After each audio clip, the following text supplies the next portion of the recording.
Hello, I am Ravindra Sharma, TV Associate Professor in the subject of History, working at Government Special Grade Women's College, Tumkuru. Now I'm going to present a video on Afghan Civil War, its causes. Afghan ಅಂತರ್ಯುದ್ಧ, ಆ ಯುದ್ಧದ ಕಾರಣಗಳು ಅಂತಕ್ಕಂಥ ವಿಚಾರವನ್ನು ಕುರಿತು ನಾನು ಪ್ರಸ್ತುತ ವಿಡಿಯೋದಲ್ಲಿ ವಿಷಯವನ್ನ ಮಂಡಿಸಲಿಕ್ಕೆ ಬಯಸ್ತೀನಿ. Afghan Civil War causes. Islamic Republic of Afghanistan is a landlocked country of South Central Asia. Afghanistan is bordered by Pakistan to the east and south, Iran to the west, Turkmenistan, Uzbekistan and Tajikistan to the north, and China to the northeast. Kabul is the capital of Afghanistan. ನಾವು ಅದನ್ನೊಂದು ಸಾರಿ ಇಲ್ಲಿ ಗಮನಿಸ್ಬಿಡೋಣ. ನೋಡಿ, ಇಲ್ಲಿ ತೋರಿಸಿರ್ತಕ್ಕಂಥದ್ದು, ಬಣ್ಣದಲ್ಲಿ ತೋರಿಸಿರ್ತಕ್ಕಂಥದ್ದು ಅಫ್ಘಾನಿಸ್ತಾನ ಅಂತಕ್ಕಂಥ ಪ್ರದೇಶವನ್ನ. Afghanistan A land locked country ಅನ್ನೋದನ್ನ ನಾವು ಹೇಳಿದ್ವಿ. ಭೂ ಆವೃತವಾದಂತಹ ದೇಶ, ಅದು ಸಮುದ್ರದ ಸಂಪರ್ಕವೇ ಇಲ್ಲದಂತಹ ದೇಶ. ಯಾವ ದೇಶಕ್ಕೆ ಸಮುದ್ರದ ಸಂಪರ್ಕವಿರೋದಿಲ್ವೋ ದೊಡ್ಡ ಪ್ರಮಾಣದಲ್ಲಿ ಹಿನ್ನಡೆಯಾಗುತ್ತೆ. ಯಾಕಂದ್ರೆ ಅದು ನೌಕಾಬಲವನ್ನ ಇಟ್ಕೊಳ್ಳಿಕ್ಕಾಗೋದಿಲ್ಲ. ಹಾಗೇನೆ ಹಡಗುಗಳ ಮೂಲಕ ವ್ಯಾಪಾರ ವಾಣಿಜ್ಯ ಬಾಂಧವ್ಯವನ್ನ ಸಹ ಇತರ ದೇಶಗಳ ಜೊತೆಯಲ್ಲಿ ಏರ್ಪಡಿಸ್ಕೊಳಕ್ಕಾಗಲ್ಲ. ಭೂ ಮತ್ತು ವಾಯುಮಾರ್ಗಗಳ ಮೇಲೆ ಮಾತ್ರವೇ ಅವಲಂಬನೆ ಹೊಂದಬೇಕಾಗುತ್ತೆ.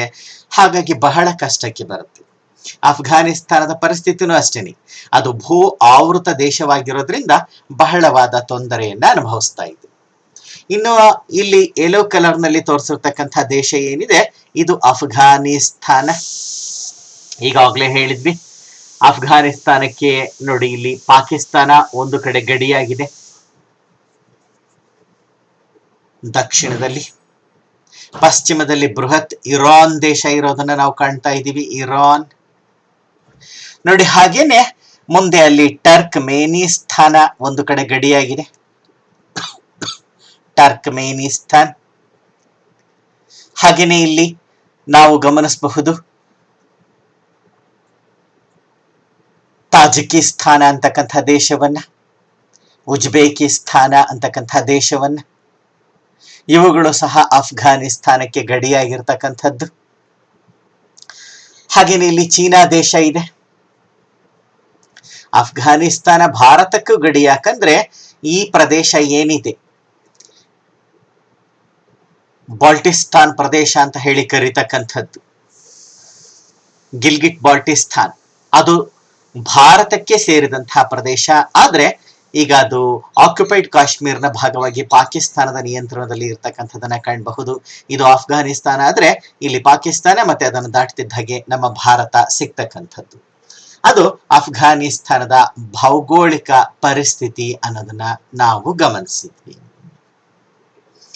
ಈಗಾಗಲೇ ಗಮನಿಸಿದ ಹಾಗೆ ಅಫ್ಘಾನಿಸ್ತಾನ ಅಂತಕ್ಕಂಥದ್ದು ಒಂದು ಲ್ಯಾಂಡ್ ಲಾಕ್ಡ್, ಭೂ ಆವೃತವಾಗಿರ್ತಕ್ಕಂಥ ದೇಶ. ಅದು ಸೌತ್ ಸೆಂಟ್ರಲ್ ಏಷ್ಯಾದಲ್ಲಿ ಕಾಣಿಸ್ಕೊಳ್ತಕ್ಕಂಥ ಪ್ರದೇಶ. ಮತ್ತೆ ಈ ಅಫ್ಘಾನಿಸ್ತಾನ ಪಾಕಿಸ್ತಾನ, ಇರಾನ್, ಟರ್ಕ್ಮೇನಿಸ್ತಾನ, ಉಜ್ಬೇಕಿಸ್ತಾನ, ತಾಜಿಕಿಸ್ತಾನ ಮತ್ತು ಚೀನಾ ದೇಶಗಳ ಜೊತೆಯಲ್ಲಿ ಗಡಿ ಹೊಂದಿಕೊಂಡಿರ್ತಕ್ಕಂಥದನ್ನ ನಾವು ಕಾಣ್ತೀವಿ. ಹಾಗೇನೆ ಕಾಬೂಲ್ ಅಂತಕ್ಕಂಥದ್ದು ಅಫ್ಘಾನಿಸ್ತಾನದ ರಾಜಧಾನಿ ಅನ್ನೋದನ್ನ ಗಮನಿಸಿದ್ವಿ. It is one of the poorest country of the world. Being the 41st largest country of the world, it has an area of 6,52,230 square kilometers. Pamir and Hindu Kush regions of West Himalayas are the two major mountain ranges in Afghanistan. Amudariya, Hari, Rud, Kubha and Helmand are the main rivers of Afghanistan. ಅದರ ಭೌಗೋಳಿಕ ಸ್ಥಿತಿಯನ್ನು ನಾವಿಲ್ಲಿ ಗಮನಿಸ್ತಾ ಇದ್ದೀವಿ. ಅಫ್ಘಾನಿಸ್ತಾನ ಜಗತ್ತಿನ ಕಡು ಬಡ ರಾಷ್ಟ್ರಗಳಲ್ಲಿ ಒಂದು ಅನ್ನೋದು ನಮಗೆ ಗೊತ್ತಿದೆ. ಹಾಗೇನೆ ಜಗತ್ತಿನ 41ನೇ ಬೃಹತ್ ರಾಷ್ಟ್ರ ಭೌಗೋಳಿಕ ವಿಸ್ತಾರದ ದೃಷ್ಟಿಯಲ್ಲಿ ನೋಡಿದಾಗ. ಅದರ ಒಟ್ಟು ಭೌಗೋಳಿಕ ವಿಸ್ತೀರ್ಣ 6,52,000 ಚದುರ ಕಿಲೋಮೀಟರ್ಗಳು ಇರತಕ್ಕಂಥದನ್ನ ಕಾಣ್ತೀವಿ. ಹಾಗೇನೆ ಪಾಮಿರ್ ಮತ್ತು ಹಿಂದೂ ಕುಶ್ ಅಂತಕ್ಕಂಥ ಎರಡು ಪರ್ವತಾವಳಿಗಳ ಸಾಲು ಇರತಕ್ಕಂಥದನ್ನ ನಾವು ಕಾಣಬಹುದು. ಈ ಪಾಮಿರ್ ಮತ್ತು ಹಿಂದೂ ಕುಶ್ ಪರ್ವತಾವಳಿಗಳು ಹಿಮಾಲಯದ ಭಾಗವೇ ಆಗಿರ್ತಕ್ಕಂಥದನ್ನ ನಾವು ಕಾಣ್ತೀವಿ. ಇನ್ನು ಅಫ್ಘಾನಿಸ್ತಾನದಲ್ಲಿ 4 ಪ್ರಮುಖ ನದಿಗಳು ಹರಿಯುತ್ತೆ. ಒಂದು ಅಮುದರಿಯಾ, ಇನ್ನೊಂದು ಹರಿ ರುದ್, ಮೂರನೇದು ಕುಭಾ, ಅದನ್ನ ಕಾಬೂಲ್ ನದಿ ಅಂತ ಹೇಳಿ ಸಹ ಕರೀತಾರೆ. 4ನೇದು ಹೆಲ್ಮಂಡ್ ಅಂತಕ್ಕಂಥದ್ದು. ಇದರಲ್ಲಿ 2 ನದಿಗಳು ತಮ್ಮ ಪೂರ್ವದ ಹೆಸರನ್ನ ಹಾಗೆ ಪ್ರತಿಬಿಂಬಿಸ್ತಾ ಇರತಕ್ಕಂಥದನ್ನ ಕಾಣ್ತೀವಿ. ಹರಿ ರುದ್ ಅಂತಕ್ಕಂಥದ್ದು ಪ್ರಾಚೀನ ಹೆಸರಾದ ಹರಿದ್ರಾ ಅನ್ನೋದರ ರೂಪಾಂತರ ಅಷ್ಟೇನೆ. ಹರಿದ್ರಾ ನದಿ, ಹರಿದ್ರ ಅಂದ್ರೆ ಹಳದಿ. ಈ ನದಿಯ ನೀರು ಹಳದಿಯ ಬಣ್ಣದಿಂದ ಕೂಡಿರೋದ್ರಿಂದ, ಯಾಕೆ ಆ ಬಣ್ಣ ಬರುತ್ತೆ ಅನ್ನೋದು ನಮಗೆ ಗೊತ್ತಿದೆ. ಹರಿದು ಬರುವ ನೀರು ಮಣ್ಣನ್ನ ಎಳ್ಕೊಂಡು ಬರುತ್ತೆ, ಜೊತೆಯಲ್ಲಿ ಮಣ್ಣಿನ ಬಣ್ಣ ನೀರಿನ ಬಣ್ಣವಾಗಿ ಕಾಣುತ್ತೆ. ಹಾಗಾಗಿಯೇ ಇದನ್ನ ಕಾಣ್ತಕ್ಕಂಥದ್ದು. ಕೆಂಪು ಸಮುದ್ರ ಇದೆ, ಕಪ್ಪು ಸಮುದ್ರ ಇದೆ, ಶ್ವೇತ ಸಮುದ್ರ ಇರ್ತಕ್ಕಂಥದನ್ನ ಕಾಣ್ತೀವಿ. ಚೀನಾದಲ್ಲಿ ಯೆಲ್ಲೋ ರಿವರ್, ಹಳದಿ ನದಿ ಇರೋದನ್ನ ನಾವು ಗಮನಿಸಬಹುದು. ಹಾಗೆ ಇದು ಹರಿ ರುದ್, ಹರಿದ್ರಾ ನದಿ. ಹಾಗೇನೆ ಕುಭಾ, ಇವತ್ತು ಅದನ್ನ ಕಾಬೂಲ್ ಅಂತ ಹೇಳಿ ಬದಲಾಯಿಸಿಕೊಂಡಿದ್ದಾರೆ. ಕುಭಾ ಅಂತಕ್ಕಂಥದ್ದು ಅದು ಸಹ ಅಫ್ಘಾನಿಸ್ತಾನದ ಪ್ರಮುಖ ನದಿಯಾಗಿರೋದನ್ನ ಕಾಣ್ತೀವಿ. Kabul, ಕಾಂದಹಾರ್, Herat, Helmand, Jalalabad, ಕುಂದುಜ್, ಮಜರೈ Sharif were the major cities of Afghanistan. The ancient Great Silk Route runs through Afghanistan. Agriculture and sheep breeding are the main occupation of the people. Pomegranate, grapes, melons, apricot and other dry fruits, saffron are the main agricultural products of Afghanistan. Afghanistan is the world's largest producer of opium. ನೋಡಿ, ಅಫ್ಘಾನಿಸ್ತಾನದ ಬೆಳವಣಿಗೆಯನ್ನ ಕುರಿತು ನಾವು ಗಮನಿಸ್ತಾ ಇರೋದು. ಕಾಬೂಲ್ ಅಂತಕ್ಕಂಥದ್ದು ರಾಜಧಾನಿ ನಗರ, ಹಾಗೇನೆ ಕುಂದುಜ್, Herat, Helmand, Jalalabad, ಕಾಂದಹಾರ್, ಮಜರೈ Sharif ಇವುಗಳು ಅಫ್ಘಾನಿಸ್ತಾನದ ಇತರ ಪ್ರಮುಖ ನಗರಗಳು ಅನ್ನೋದನ್ನ ಗಮನಿಸಬಹುದು. ಅಫ್ಘಾನಿಸ್ತಾನದ ಮೂಲಕವಾಗಿ ಪ್ರಾಚೀನ ಏನು ರೇಷ್ಮೆ ಮಾರ್ಗ ಅಂತಕ್ಕಂಥದ್ದಿತ್ತು ಅದು ಸಾಗ್ತಕ್ಕಂಥದ್ದು. ಇನ್ನ ಅಗ್ರಿಕಲ್ಚರ್ ವಿಚಾರಕ್ಕೆ ಬಂದ್ರೆ ವ್ಯವಸಾಯ ಮತ್ತು ಕುರಿ ಸಾಗಾಣಿಕೆ ಜನರ ಮುಖ್ಯ ಉದ್ಯೋಗಗಳಾಗಿರೋದನ್ನ ನಾವು ಕಾಣ್ತೀವಿ. ಆದ್ರೆ ವ್ಯವಸಾಯ ಲಾಭದಾಯಕವಾದಂಥದ್ದಲ್ಲ, ಯಾಕಂದ್ರೆ ಭೂಮಿ ಕಲ್ಲುಮಯವಾಗಿರ್ತಕ್ಕಂಥ ಭೂಮಿಯಾಗಿದೆ. ಎಲ್ಲ ಕಡೆನಲ್ಲಿ ನುರುಜುಗಲ್ಲಿನಿಂದ ಕೂಡಿರ್ತಕ್ಕಂಥ ಭೂಮಿ, ಹಾಗಾಗಿ ಹೆಚ್ಚು ವ್ಯವಸಾಯ ಯೋಗ್ಯ ಅಲ್ಲ. ಆದ್ರಲ್ಲೂ ಒಂದಷ್ಟು ಬೆಳೆ ಬೆಳ್ಕೊಳ್ತಾರೆ. ಅತಿ ಪ್ರಮುಖವಾಗಿ ಪೊಮೊಗ್ರನೇಟ್ ಅನ್ನ, ದಾಳಿಂಬೆಯನ್ನ ಬೆಳೀತಾರೆ. ಅಫ್ಘಾನಿಸ್ತಾನದ ದಾಳಿಂಬೆಗೆ ಜಗತ್ತಿನಲ್ಲೇ ಹೆಚ್ಚು ಬೇಡಿಕೆ ಇರತಕ್ಕಂಥದನ್ನ ಕಾಣಬಹುದು. ದ್ರಾಕ್ಷಿಯನ್ನ ಬೆಳೀತಾರೆ, ಮೆಲಾನ್ ಅನ್ನ ಬೆಳೀತಾರೆ. ಹಾಗೇನೆ ಒಣಹಣ್ಣು, ಏಪ್ರಿಕಾಟ್ ಅಂತಕ್ಕಂತಹ ಹಣ್ಣನ್ನ, ಇತರ ಒಣಹಣ್ಣುಗಳನ್ನ ಬೆಳೀತಕ್ಕಂಥದನ್ನ ನಾವು ಗಮನಿಸಬಹುದು.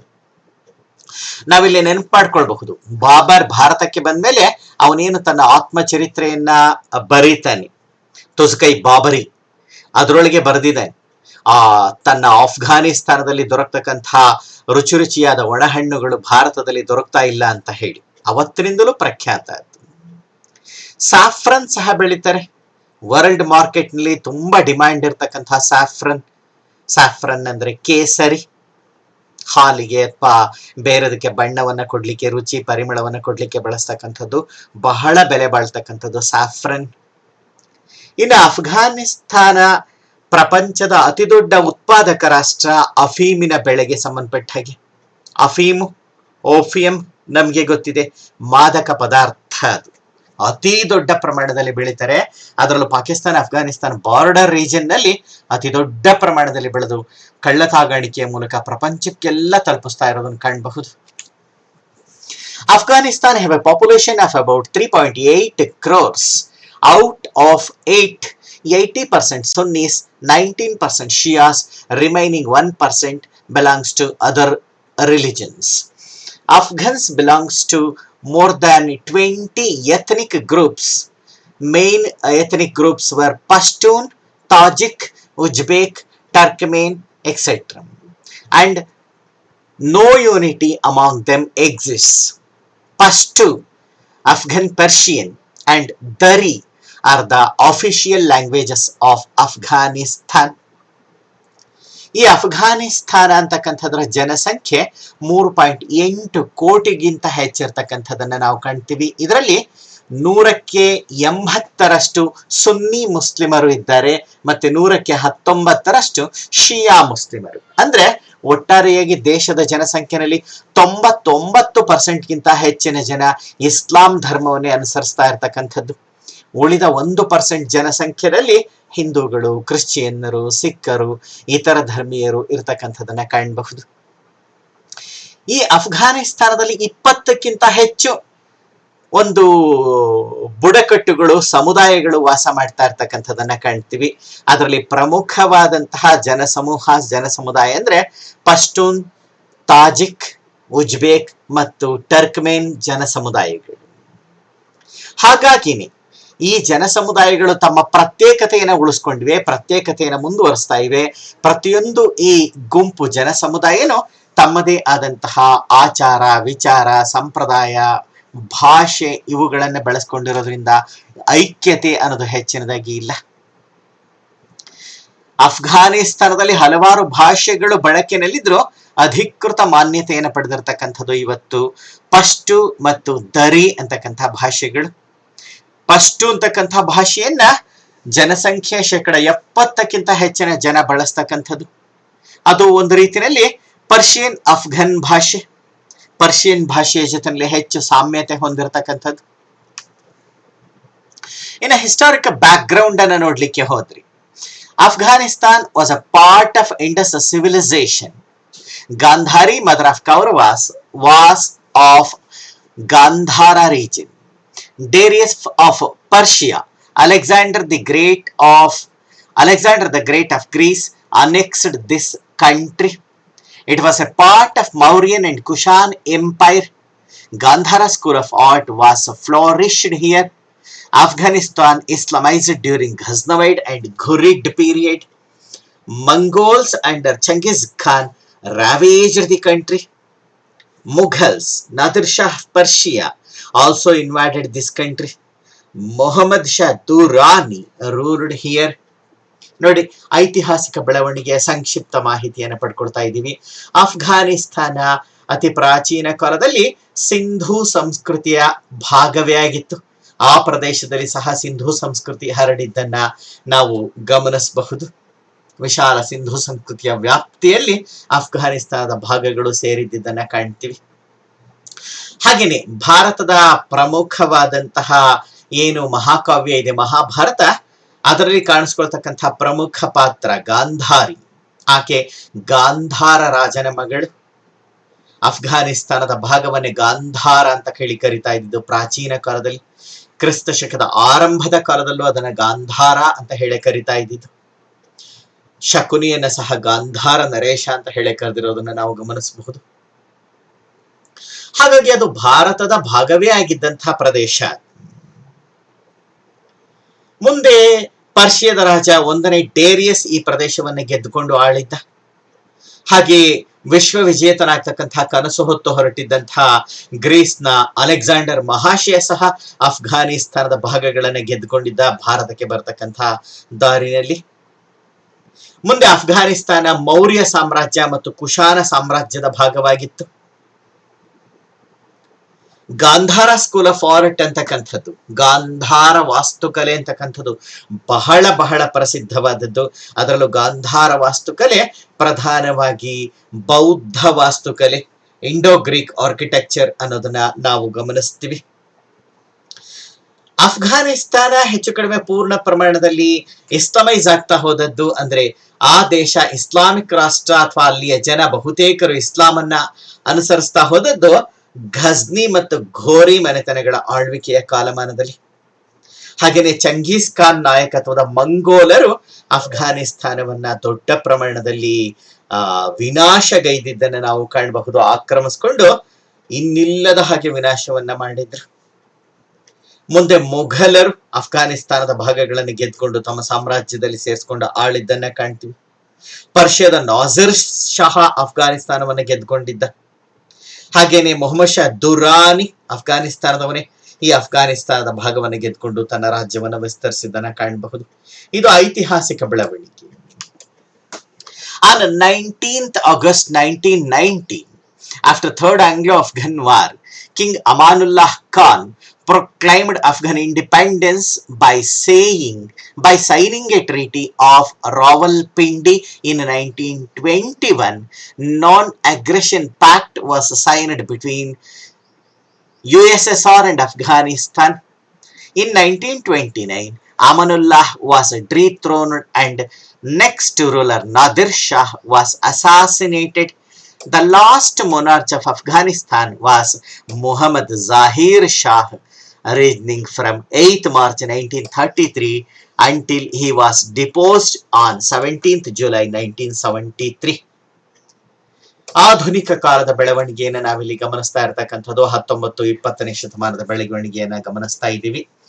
1919ನೇ ವರ್ಷದ ಆಗಸ್ಟ್ 19ನೇ ತಾರೀಕು ಮೂರನೇ ಆಂಗ್ಲೋ ಆಫ್ಘನ್ ಯುದ್ಧದಲ್ಲಿ ಅಫ್ಘನರು ಗೆಲುವನ್ನ ಗಳಿಸಿಕೊಂಡ ಬಳಿಕ ಅಫ್ಘನ್ ದೊರೆ ಅಮಾನುಲ್ಲಾಹ್ ಖಾನ್ ಅಂತಕ್ಕಂಥವನು ಅಫ್ಘಾನಿಸ್ತಾನದ ಸ್ವಾತಂತ್ರ್ಯವನ್ನ ಘೋಷಿಸಿಕೊಂಡ. ಅರ್ಥಾತ್ ಅಫ್ಘಾನಿಸ್ತಾನ 1919 ಆಗಸ್ಟ್ 19ನೇ ತಾರೀಕು ಪೂರ್ಣ ಪ್ರಮಾಣದ ಸ್ವತಂತ್ರ ರಾಷ್ಟ್ರವಾಗಿದ್ದನ್ನ ಕಾಣ್ತೀವಿ. ಅದಕ್ಕೆ ಕಾರಣವಾದದ್ದು ಬ್ರಿಟಿಷರ ಜೊತೆಯಲ್ಲಿ ಏರ್ಪಡಿಸಿಕೊಂಡಂತಹ ರಾವಲ್ಪಿಂಡಿ ಒಪ್ಪಂದ ಅಂತಕ್ಕಂಥದ್ದು. 1921ನೇ ವರ್ಷದಲ್ಲಿ ಅಫ್ಘಾನಿಸ್ತಾನ ಮತ್ತು ರಷ್ಯಾಗಳ ನಡುವೆ, ಸೋವಿಯತ್ ರಷ್ಯಾಗಳ ನಡುವೆ ಒಂದು ಒಪ್ಪಂದ ಆಯಿತು. ಅದನ್ನ ನಾನ್ ಅಗ್ರೆಷನ್ ಪ್ಯಾಕ್ಟ್ ಅಂತ ಹೇಳಿ ಕರಿತೀವಿ. ಪರಸ್ಪರ ಅನಾಕ್ರಮಣ ಒಪ್ಪಂದ. ಎರಡೂ ದೇಶಗಳು ತಾವು ಒಂದನ್ನ ಇನ್ನೊಂದು ಆಕ್ರಮಿಸ್ಕೊಳ್ಳೋದಿಲ್ಲ ಅಂತ ಹೇಳಿ ಒಪ್ಪಂದವನ್ನ ಮಾಡಿಕೊಂಡಿದ್ದು. 1929ನೇ ವರ್ಷದಲ್ಲಿ ಅಮಾನುಲ್ಲಾ ಖಾನ್ ಅಧಿಕಾರವನ್ನ ಕಳ್ಕೊಂಡ. ಮುಂದೆ ನಾದಿರ್ ಶಾಹ್ ಅಂತಕ್ಕಂಥ ದೊರೆ ಅಧಿಕಾರಕ್ಕೆ ಬಂದ. ಆದರೆ ಅವನ ಕಾಲದಲ್ಲಿ ಹೆಚ್ಚಿನ ಬೆಳವಣಿಗೆ ಏನೂ ಆಗ್ಲಿಲ್ಲ. ಅಫ್ಘಾನಿಸ್ತಾನದ ಕೊನೆಯ ರಾಜ ಅಂತ ಹೇಳಿದ್ರಿ, ಯಾಕಂದ್ರೆ ಮುಂದೆ ರಾಜಪ್ರಭುತ್ವ ಉಳ್ಕೊಳ್ಳಿಲ್ಲ ಅಫ್ಘಾನಿಸ್ತಾನದಲ್ಲಿ. ಹಾಗಾಗಿ ಅಫ್ಘಾನಿಸ್ತಾನದ ಕೊನೆಯ ರಾಜ ಮೊಹಮ್ಮದ್ ಜಾಹೀರ್ ಶಾ ಅಂತಕ್ಕಂಥವ್ರು. ಆತ 1933ನೇ ವರ್ಷದ ಮಾರ್ಚ್ ತಿಂಗಳ 8ನೇ ತಾರೀಕು ಅಧಿಕಾರಕ್ಕೆ ಬಂದಿದ್ದು. 1973ನೇ ವರ್ಷದ ಜುಲೈ ತಿಂಗಳ 17ನೇ ತಾರೀಕು ಅಧಿಕಾರ ಕಳ್ಕೊಂಡಿದ್ದು. ಅರ್ಥಾತ್ 40 ವರ್ಷಗಳ ಆಡಳಿತ.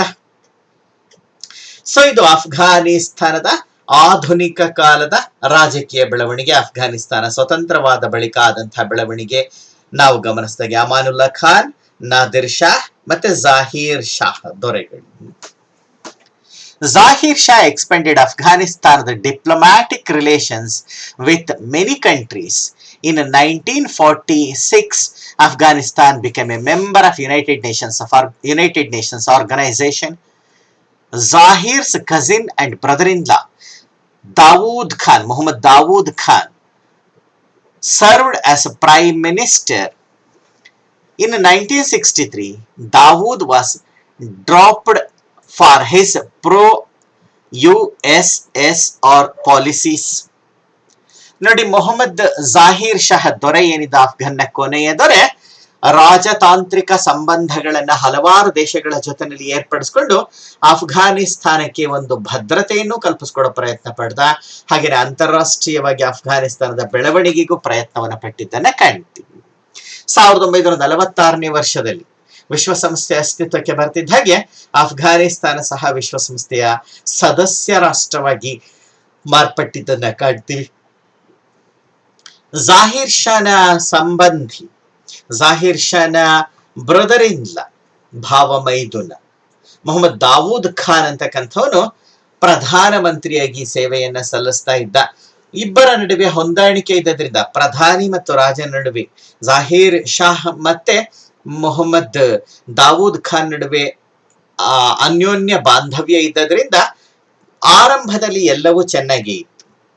ಆದರೆ 1963ನೇ ವರ್ಷದಲ್ಲಿ ಜೊರೆ ಜಾಹೀರ್ ಶಾಹ್ ಮೊಹಮ್ಮದ್ ದಾವೂದ್ ಖಾನನನ್ನ ಪ್ರಧಾನಮಂತ್ರಿಯ ಸ್ಥಾನದಿಂದ ವಜಾಗೊಳಿಸಿದ್ದನ್ನ ಕಾಣ್ತೀವಿ. ಅದಕ್ಕೆ ಕಾರಣ ಅಂದ್ರೆ ದಾವೂದ್ ಖಾನ್ USSR ಜೊತೆಯಲ್ಲಿ ಹೆಚ್ಚು ಸಂಬಂಧವನ್ನು ಏರ್ಪಡಿಸ್ಕೊಳ್ತಾ ಇದ್ದಾನೆ, ಆ ಕಡೆಗೆ ವಾಲ್ತಾ ಇದ್ದಾನೆ ಅಂತಕ್ಕಂಥದ್ದು.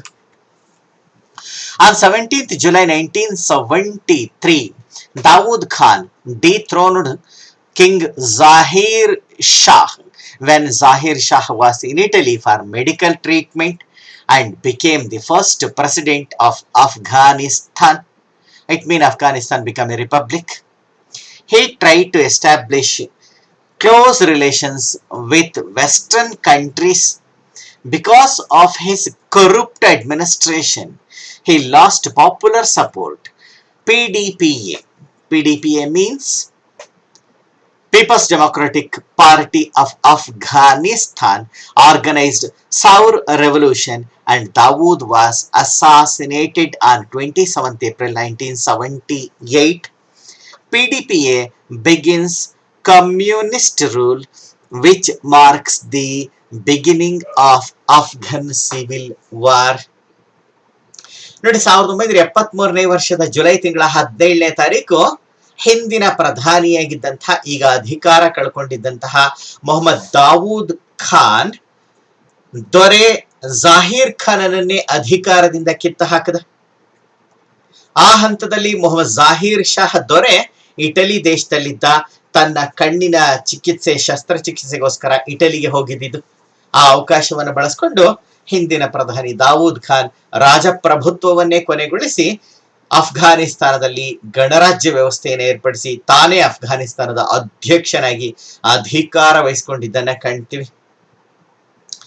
ಆತ ಉತ್ತಮ ಸಂಬಂಧವನ್ನ ಪಶ್ಚಿಮದ ರಾಷ್ಟ್ರಗಳ ಜೊತೆಯಲ್ಲಿ ಏರ್ಪಡಿಸಿಕೊಳ್ತಾ ಹೋದ. ಆದರೆ ನಿರೀಕ್ಷಿತ ರೀತಿಯಲ್ಲಿ ಅಫ್ಘಾನಿಸ್ತಾನದ ಬೆಳವಣಿಗೆಗೆ ಅವನ ಆಡಳಿತ ಸಹಕಾರಿಯಾಗಲಿಲ್ಲ. ಭ್ರಷ್ಟಾಚಾರ, ಸ್ವಜನ ಪಕ್ಷಪಾತ, ಅಧಿಕಾರಿ ಶಾಹಿಯ ದರ್ಪ ದೌರ್ಜನ್ಯಗಳು ಮೇರೆ ಮೀರ್ತಾ ಹೋದ್ವು. ಪರಿಣಾಮವಾಗಿ ಜನಪ್ರಿಯತೆ ಕಳೆದು ಹೋಯಿತು. ಜನ ತಮ್ಮ ಹೊಸ ಅಧ್ಯಕ್ಷನ ಬಗ್ಗೆ ನಂಬಿಕೆಯನ್ನ ಕಳ್ಕೊಂಡ್ರು. ಆ ಅವಕಾಶವನ್ನು ಬಳಸಿಕೊಂಡು ಅಫ್ಘಾನಿಸ್ತಾನದ ಕಮ್ಯುನಿಸ್ಟ್ ಪಕ್ಷ, ಅದನ್ನ PDPA, people's democratic party of Afghanistan ಅಂತ ಕರಿತೀವಿ. ಆ ಸಂಘಟನೆ, ಅಫ್ಘಾನಿಸ್ತಾನದ ಕಮ್ಯುನಿಸ್ಟ್ ಸಂಘಟನೆ ಸೌರ್ ರೆವಲ್ಯೂಷನ್ ಸೌರ್ ಕ್ರಾಂತಿಯನ್ನ ಸಂಘಟಿಸಿತು 1978ನೇ ವರ್ಷದಲ್ಲಿ. ಮತ್ತೆ ಆ ಒಂದು ಸೌರ್ ಕ್ರಾಂತಿಯ ಕಾಲದಲ್ಲಿ ದೇಶದ ಅಧ್ಯಕ್ಷನಾಗಿದ್ದಂತಹ ಮೊಹಮ್ಮದ್ ದಾವೂದ್ ಖಾನನನ್ನ ಬಂಧಿಸಿದ್ರು. ಅಷ್ಟೇ ಅಲ್ಲ, ಅವನನ್ನ ಹತ್ಯೆ ಸಹ ಮಾಡಿದ್ದನ್ನ ಕಾಣ್ತೀವಿ. ಹಾಗಾಗಿ ಈಗ ದೇಶದ ಆಡಳಿತ PDPA ಕಮ್ಯುನಿಸ್ಟ್ ಪಕ್ಷದ ನಿಯಂತ್ರಣಕ್ಕೆ ಒಳಪಟ್ಟಿದ್ದನ್ನ ನಾವು ಕಾಣ್ತೀವಿ. ಕಮ್ಯುನಿಸ್ಟ್ ಪಕ್ಷದ ಆಡಳಿತ ಅಫ್ಘಾನಿಸ್ತಾನದಲ್ಲಿ ಬಂದಿದ್ದೆ ಅಫ್ಘಾನಿಸ್ತಾನದಲ್ಲಿ ಅಂತರ್ಯುದ್ಧ ಅಥವಾ ಸಿವಿಲ್ ವಾರ್ ಆರಂಭ ಆಗ್ಲಿಕ್ಕೆ ಪ್ರಧಾನ ಕಾರಣವಾದದ್ದು. ಹಾಗಾದ್ರೆ ಏನು ಅಫ್ಘಾನಿಸ್ತಾನದ ಅಂತರ್ಯುದ್ಧಕ್ಕೆ ಪ್ರಮುಖ ಕಾರಣಗಳು ಅಂತ ಹೇಳಿ ನೋಡ್ಲಿಕ್ಕೆ ಹೋದ್ರೆ, following were the 4 major causes for Afghan civil war. Okay, ಯಾವುದು ಕಾರಣಗಳು? Communist rule in Afghanistan, close relations with USSR, both are interconnected, anti-religious and anti-zamindari policies of PDPA, reforms introduced by communist government and Cold War conflicts. Afghan ಅಂತರ್ಯುದ್ಧದ ಪ್ರಮುಖ ಕಾರಣಗಳು ಇವು. ಅಫ್ಘಾನಿಸ್ತಾನದಲ್ಲಿ communist ಆಡಳಿತ ಪ್ರಾರಂಭವಾದದ್ದು. Afghan communist ಆಡಳಿತ ವ್ಯವಸ್ಥೆ ರಷ್ಯಾದ ಜೊತೆನಲ್ಲಿ ಅತಿ ನಿಕಟ ಸಂಪರ್ಕವನ್ನ ಬಾಂಧವ್ಯವನ್ನ ಬೆಳೆಸ್ಕೊಳ್ತಾ ಹೋದದ್ದು. ಹಾಗೆಯೇ ಕಮ್ಯುನಿಸ್ಟ್ ಸರ್ಕಾರ ಜಾರಿಗೆ ತಂದಂತಹ ಧರ್ಮ ವಿರೋಧಿ ಮತ್ತು ಜಮೀನ್ದಾರಿ ವಿರೋಧಿ ನೀತಿಗಳು, ಅಫ್ಘಾನಿಸ್ತಾನದ ಕಮ್ಯುನಿಸ್ಟ್ ಸರ್ಕಾರ ಜಾರಿಗೊಳಿಸಿದಂತಹ ಹಲವಾರು ಸುಧಾರಣೆಗಳು, ಕೊನೆಯದಾಗಿ ಕೋಲ್ಡ್ ವಾರ್ ಅಥವಾ ಶೀತಲ ಸಮರದ ಒಂದು ಸನ್ನಿವೇಶ ಮುಂದುವರೆದದ್ದು. ಇವೆಲ್ಲವೂ ಕಾರಣಗಳು. ಹಾಗಾಗಿ ಮೊದಲನೇ ಕಾರಣ ಏನು ಅನ್ನೋದನ್ನು ಗಮನಿಸೋಣ. ಕಮ್ಯುನಿಸ್ಟ್ ರೂಲ್ ಇನ್ ಅಫ್ಘಾನಿಸ್ತಾನ್ ಅನ್ನೋದು. On 1st January 1965 the Communist Party under the name of People's Democratic Party of Afghanistan, that is PDPA, was founded. It started activities to uproot monarchy, but the party was divided into 2 factions in 1969, namely Parcham and Kalak. Parcham was a moderate group headed by Taraki, while Kalak was extremist group headed by Kamral.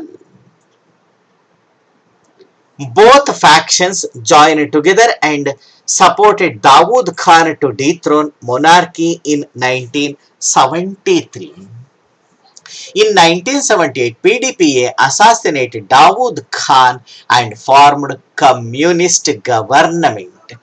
This was the main cause for civil war in Afghanistan. So ಅಫ್ಘಾನಿಸ್ತಾನದ ಅಂತರ್ಯುದ್ಧದ ಮೊದಲ ಕಾರಣವನ್ನ ಕುರಿತು ನಾವು ಗಮನಿಸ್ತಾ ಇದ್ದೀವಿ. ಅಫ್ಘಾನಿಸ್ತಾನದಲ್ಲಿ communist ಸರ್ಕಾರ ಅಸ್ತಿತ್ವಕ್ಕೆ ಬಂದಿದ್ದೇ ಮೊದಲ ಪ್ರಮುಖ ಕಾರಣ. ನೋಡಿ, ಅಫ್ಘಾನಿಸ್ತಾನದಲ್ಲಿ ಕಮ್ಯುನಿಸ್ಟ್ ಪಕ್ಷ ಸ್ಥಾಪನೆಯಾದದ್ದು 1965ನೇ ವರ್ಷದ ಜನವರಿ ತಿಂಗಳ 1ನೇ ತಾರೀಕು.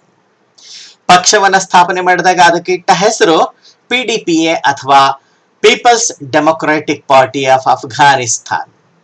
ಅಫ್ಘಾನಿಸ್ತಾನದ ಜನತಾ ಪ್ರಜಾಪ್ರಭುತ್ವವಾದಿ ಪಕ್ಷ ಅಂತಕ್ಕಂಥ ಹೆಸರನ್ನ ಕೊಟ್ಟಿರೋದನ್ನ ನಾವು ಕಾಣ್ತಾ ಹೋಗ್ತೀವಿ. ಆದ್ರೆ ಪ್ರಜಾಪ್ರಭುತ್ವ ಪಕ್ಷ ಅಂತ ಹೆಸರಿದ್ದು ಮೂಲತಃ ಅದು ಕಮ್ಯುನಿಸ್ಟ್ ವಿಚಾರಧಾರೆಯನ್ನ, ಕಮ್ಯುನಿಸ್ಟ್ ಸಿದ್ಧಾಂತವನ್ನ ಹೊಂದಿದ್ದಂತಹ ಪಕ್ಷ. ಅದು ರಾಜಪ್ರಭುತ್ವವನ್ನ ಕೊನೆಗೊಳಿಸೋದಕ್ಕೆ, ಕಮ್ಯುನಿಸ್ಟ್ ಅಧಿಕಾರವನ್ನ ಸ್ಥಾಪನೆ ಮಾಡಲಿಕ್ಕೆ ಆರಂಭದಿಂದಲೂ ವಿವಿಧ ರೀತಿಯ ಪ್ರಯತ್ನಗಳನ್ನ ಮುಂದುವರಿಸ್ತಾ ಹೋಯಿತು. ಆದ್ರೆ ಆ ಪಕ್ಷದಲ್ಲೇ ಗುಂಪುಗಾರಿಕೆ ಶುರುವಾಯಿತು. 2 ಪ್ರಧಾನ ಗುಂಪುಗಳು ಕಾಣಿಸ್ಕೊಂಡು 1969ರಲ್ಲಿ ಪಕ್ಷ ಇಬ್ಬಾಗವಾಗಿದ್ದನ್ನ ನಾವು ಕಾಣಬಹುದು. ನಾವಿಲ್ಲಿ ಇನ್ನೊಂದ್ಸರಿ ಭಾರತೀಯ ಇತಿಹಾಸವನ್ನು ನೆನಪಿಸ್ಕೊಳ್ಳೋಣ. ಅದೇ 1969ನೇ ವರ್ಷದಲ್ಲಿ ಭಾರತದಲ್ಲಿ ಸಹ ರಾಷ್ಟ್ರೀಯ ಕಾಂಗ್ರೆಸ್ ಪಕ್ಷ ಅಂತಕ್ಕಂಥದ್ದು, ಕಾಂಗ್ರೆಸ್ ಇಂಡಿಕೇಟ್ ಮತ್ತು ಕಾಂಗ್ರೆಸ್ ಸಿಂಡಿಕೇಟ್ ಅಂತ ಹೇಳಿ ವಿಭಾಗವಾಗಿದ್ದನ್ನ ಕಾಣ್ತೀವಿ. ಹಾಗೆ ಸಹ ಇಲ್ಲಿ ಅಫ್ಘಾನಿಸ್ತಾನದಲ್ಲಿ ಕಮ್ಯುನಿಸ್ಟ್ ಪಕ್ಷ PDPA 2 ಗುಂಪಾಯಿತು. ಒಂದು ಗುಂಪು ಪರ್ಚಮ್ ಅಂತ ಹೇಳಿ, ಇನ್ನೊಂದು ಕಲಕ್ ಅಂತ ಹೇಳಿ. ಪರ್ಚಮ್ ಗುಂಪು ಸ್ವಲ್ಪ ಮಾಡರೇಟ್ ಗುಂಪು, ನಮ್ಮಲ್ಲಿ ಕಾಂಗ್ರೆಸ್ ಪಕ್ಷದ ಮಂದಗಾಮಿಗಳ ಗುಂಪು ಇದ್ದ ಹಾಗೆ. ಅದರ ನಾಯಕತ್ವವನ್ನು ವಹಿಸಿಕೊಂಡಿದ್ದು ಮೊಹಮ್ಮದ್ ತರಾಕಿ ಅಂತಕ್ಕಂಥ ವ್ಯಕ್ತಿ. ಕಲಕ್ ಗುಂಪು ನಮ್ಮಲ್ಲಿ ಏನು ತೀವ್ರಗಾಮಿಗಳನ್ನ ಗಮನಿಸ್ತೀವಿ ಭಾರತೀಯ ಇತಿಹಾಸದಲ್ಲಿ, ಹಾಗೆ ಇದ್ದಂಥ ಗುಂಪು. ಸ್ವಲ್ಪ ಉಗ್ರತ್ವದ ಚಟುವಟಿಕೆಗಳನ್ನ, ಹಿಂಸಾತ್ಮಕ ಚಟುವಟಿಕೆಗಳನ್ನ ಬೆಂಬಲಿಸ್ತಾ ಇದ್ದಂಥ ಗುಂಪು ಕಲಕ್. ಅದರ ನಾಯಕತ್ವವನ್ನು ವಹಿಸಿಕೊಂಡಿದ್ದು ಬಬ್ರ ಕರ್ಮಾಲ್ ಅಂತಕ್ಕಂಥ ವ್ಯಕ್ತಿ. ಬೋತ್ ಫ್ಯಾಕ್ಷನ್ಸ್ ಜಾಯಿನ್ ಟುಗೆದರ್, ಏನು 2 ಭಾಗವಾಗಿದ್ವು ಮತ್ತವೆರಡು ಒಂದುಗೂಡ್ತಕ್ಕಂಥ ಕೆಲಸ ಮಾಡಿದ್ವು, ಒಟ್ಟಾಗಿ ಕೆಲಸ ಮಾಡಲಿಕ್ಕೆ ತೀರ್ಮಾನವನ್ನ ಮಾಡಿದ್ವು. 1973ನೇ ವರ್ಷದಲ್ಲಿ ಮೊಹಮ್ಮದ್ ದಾವೂದ್ ಖಾನ್ ರಾಜಪ್ರಭುತ್ವವನ್ನು ತೆಗೆದುಹಾಕಕ್ಕೆ ಪ್ರಯತ್ನ ಪಟ್ಟಾಗ ಕಮ್ಯುನಿಸ್ಟ್ ಪಕ್ಷಗಳು ಸಹ ಆತನಿಗೆ ಸಹಾಯವನ್ನ ನೀಡಿದ್ದನ್ನ ಕಾಣಬಹುದು. 1978ರಲ್ಲಿ ಇದೇ ಕಮ್ಯುನಿಸ್ಟ್ ಪಕ್ಷ ದಾವೂದ್ ಖಾನನ ವಿರುದ್ಧವಾಗಿ ಹೋರಾಟಕ್ಕೆ ಇಳಿತು. ದಾವೂದ್ ಖಾನನನ್ನ ಬಂಧಿಸಿ ಕಗ್ಗೊಲೆಯನ್ನು ಸಹ ಮಾಡಿತು. ಅಷ್ಟೇ ಅಲ್ಲ, 1978ರಲ್ಲಿ ಕಮ್ಯುನಿಸ್ಟ್ ಪಕ್ಷದ PDPA ಪಕ್ಷದ ಸರ್ಕಾರವನ್ನ ಸ್ಥಾಪನೆ ಮಾಡಿದ್ದನ್ನ ಕಾಣ್ತೀವಿ. ಇದು ಅಫ್ಘಾನ್ ಅಂತರ್ಯುದ್ಧದ ಪ್ರಮುಖ ಕಾರಣ. Close relations with USSR. The communist government established very close relations with USSR. Thousands of Russian advisors poured into Afghanistan.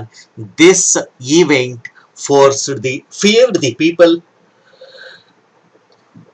ನೋಡಿ, ನಾವಿಲ್ಲಿ ಗಮನಿಸ್ತಾ ಇದ್ದೀವಿ ಅಫ್ಘಾನಿಸ್ತಾನದ ಅಂತರ್ಯುದ್ಧದ 2ನೇ ಪ್ರಮುಖ ಕಾರಣವನ್ನ ಸೋವಿಯತ್ ರಷ್ಯಾ ದೇಶದ ಜೊತೆಯಲ್ಲಿ. ಯಾಕಂದ್ರೆ ಸೋವಿಯತ್ ರಷ್ಯಾ ಕಮ್ಯುನಿಸ್ಟ್ ದೇಶ, ಅಫ್ಘಾನಿಸ್ತಾನದ ಪಕ್ಕದಲ್ಲಿ ಇರೋ ಬೃಹತ್ ರಾಷ್ಟ್ರ, ಆಕ್ರಮಣಕಾರಿ ನೀತಿಯನ್ನು ಅನುಸರಿಸ್ತಾ ಇದ್ದಂತಹ ದೇಶ. ಹಾಗಾಗಿ ಆ ದೇಶದ ಜೊತೆಯಲ್ಲಿ ಅಫ್ಘಾನಿಸ್ತಾನದ ಕಮ್ಯುನಿಸ್ಟ್ ಸರ್ಕಾರ ನಿಕಟ ಬಾಂಧವ್ಯವನ್ನು ಏರ್ಪಡಿಸಿಕೊಂಡಿದ್ದು ಜನತೆಯ ಮನಸ್ಸಿನಲ್ಲಿ ಸಂಶಯ, ಅಪನಂಬಿಕೆ ಮತ್ತು ಭಯದ ವಾತಾವರಣವನ್ನ ಸೃಷ್ಟಿ ಮಾಡ್ತಾ ಹೋಯಿತು. ಒಂದೆರಡಲ್ಲ, ಸಾವಿರಾರು ಸಂಖ್ಯೆಯಲ್ಲಿ ರಷ್ಯನ್ ಅಡ್ವೈಸರ್ಗಳು, ಸಲಹೆಕಾರರು, ಕಮ್ಯುನಿಸ್ಟ್ ಸಲಹೆಕಾರರು ಅಫ್ಘಾನಿಸ್ತಾನಕ್ಕೆ ಬಂದರು. ಆಡಳಿತದಲ್ಲಿ, ಸೈನ್ಯದ ತರಬೇತಿಯ ವಿಚಾರದಲ್ಲಿ ಸಲಹೆ ಸೂಚನೆಗಳನ್ನ ಕೊಡ್ಲಿಕ್ಕೆ ಅಂತ ಹೇಳಿ. ಯಾವಾಗ ದೊಡ್ಡ ಪ್ರಮಾಣದಲ್ಲಿ ರಷ್ಯನ್ನರೇ ಅಫ್ಘಾನಿಸ್ತಾನದಲ್ಲಿ ಬಂದು ಉಳ್ಕೊಳ್ಳಿಕ್ಕೆ ಶುರು ಮಾಡಿದ್ರು, ನಿಜಕ್ಕೂ ಅಫ್ಘಾನಿಸ್ತಾನದ ಜನತೆಗೆ, ಸಾಮಾನ್ಯ ಜನತೆಗೆ, ಅದರಲ್ಲೂ ಇಸ್ಲಾಮನ್ನ ನಂಬಿಕೊಂಡಿದ್ದಂತಹ ಜನತೆಗೆ ಭಯ ಶುರುವಾಗ್ತಾ ಹೋಯಿತು. ಅದು ಅಂತಿಮವಾಗಿ ಅಂತರ್ಯುದ್ಧಕ್ಕೆ ಕಾರಣವಾಯಿತು.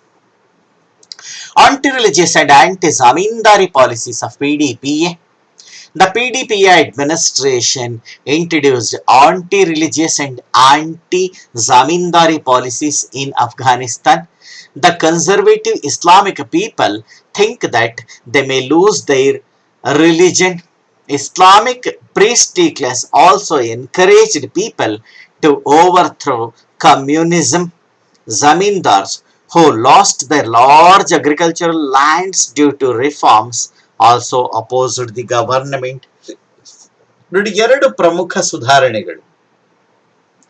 ಒಂದು, ಅಫ್ಘಾನಿಸ್ತಾನದ ಹೊಸ ಸರ್ಕಾರ, ಕಮ್ಯುನಿಸ್ಟ್ ಸರ್ಕಾರ ಅನುಸರಿಸ್ತಾ ಹೋದಂತಹ ಧರ್ಮ ವಿರೋಧಿ ನೀತಿ.